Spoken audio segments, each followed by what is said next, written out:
पंडित जी, जहाँ तक बात है शरद पवार साहब की, क्योंकि हमें और कई सारी शख्सियत है उनके ओर भी मुड़ना है, मैं ये पूछना चाहता हूँ कि क्या परिवार का कोई सदस्य आने वाले साल में उनको किसी तरह से कठिनाइयाँ, फिर वो राजनीतिक हो, वो आर्थिक हो, वो मानसिक हो, या किसी भी तरह की कठिनाइयाँ दे सकता है?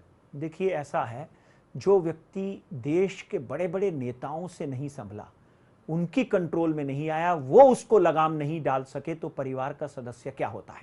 ये बात सोच कर देखिए कि लगन में बैठा हुआ बुद्ध और सूर्य, बुद्धादित्य योग का निर्माण करता हुआ रवि बैठा हुआ, भक्त शक्ति देता हुआ, कहीं ना कहीं आंतरिक शक्ति देता हुआ उनको आगे लेकर जाएगा। और चाहे वो सुप्रिया सुले हो, चाहे वो अजीत पवार हो, डेफिनेटली शरद पवार जब तक राजनीति में सक्रिय हैं, उनसे ऊपर उठकर या उनके आगे एक भी कदम लांग कर बात नहीं कर सकेंगे।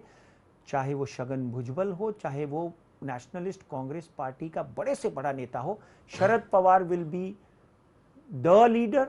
आफ्टर शरद पवार 3-4 लीडर छोड़ने के बाद में कोई चौथा पांचवा लीडर खड़ा होता हुआ दिखाई देता है। ये इनकी कुंडली। यानी यानी मोटे मोटे तौर पर आप ये कह रहे हैं कि भले ही अजीत पवार जी के समर्थक कितने भी हो, वो उनको कितने भी पूछते हो, लेकिन शरद पवार साहब के आगे महाराष्ट्र का कोई राष्ट्रवादी कांग्रेस या कोई भी बड़ा नेता नहीं टिक पाएगा। टिक पाएगा। उसके दो कारण हैं। पंडित जी, आपने ये कहा कि शरद पवार जी को कोई भी जो उनके परिवार का सदस्य हो या पार्टी का सदस्य हो कठिनाइयां नहीं दे नहीं सकता दे है। सकते।